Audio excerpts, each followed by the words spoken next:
हरियाणा के रेवाड़ी में एक महिला चिकन की डिमांड पूरी नहीं होने पर फंदे पर झूल गई। हालांकि पति चिकन लेने भी गया था, लेकिन उस वक्त तक दुकान बंद हो चुकी थी। मॉडल टाउन थाना पुलिस ने शव को कब्जे में लेकर पोस्टमार्टम कराया और मामले की जांच शुरू कर दी है। दरअसल मूल रूप से नेपाल की रहने वाली कल्पना अपने पति के साथ रेवाड़ी शहर के शक्ति नगर में किराए के मकान में रहती थी। उसका पति शहर में ही ड्राइवरी का काम करता है। बीती रात कल्पना ने अपने पति के सामने चिकन खाने की डिमांड की, जिसके बाद कल्पना का पति चिकन लेने भी गया, लेकिन रात में 12 बजे का वक्त होने की वजह से कोई दुकान खुली नहीं मिली। काफी देर बाद जब पति घर पहुंचा तो कल्पना घर में ही फंदे पर झूलती मिली।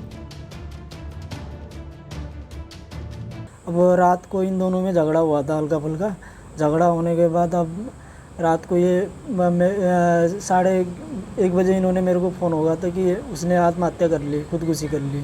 तो मैं हॉस्पिटल आया। हॉस्पिटल आने के बाद तो वो मरी हुई थी, लगभग डेट ही थी। अब इसके बाद इन दोनों में क्या हुआ वो उन दोनों को पता हुआ, कैसे लड़ाई हुआ, क्या झगड़ा हुआ, किस चीज़ में हुआ और कैसे मर्डर करी, मतलब उनका वो क्या मतलब सुसाइड करी गई, तो इनको पता होगा। और बाकी चीज़ अब क्या बोलते हैं उसमें पोस्टमार्टम ये उसमें आएगा, पोस्टमार्टम में आएगा। थाने में कह रहा है। क्या बताया गया था कहाँ पर इन्होंने? आपको सूचना मिली, कैसे सूचना दी थी? तो इन्होंने बोला कि सुसाइड कर लिया, मेरे को फ़ोन करा था इन्होंने। कल्पना के पति ने तुरंत पुलिस को सूचना दी। मौके पर पहुंची मॉडल टाउन थाना पुलिस ने शव को कब्जे में लिया और पोस्टमार्टम कराने के बाद परिजनों को सौंप दिया। ये रात को सूचना मिली थी कि भाई एक कल्पना है, शक्ति नगर में रेंट पे रहती है, नेपाल की लेडीज़ है। उसने फांसी का फंदा लगा के और सुसाइड कर लिया और GH रेवाड़ी में डेड हाउस में डेड बॉडी रखी है।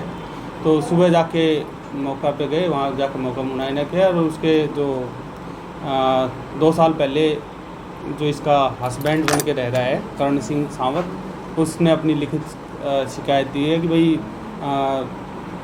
किसी अज्ञात कारण से उसने अपने रात को फांसी का फंदा लगा लिया और सुसाइड कर लिया। रात में जैसे थे, क्या कुछ वजह पाई गई सर?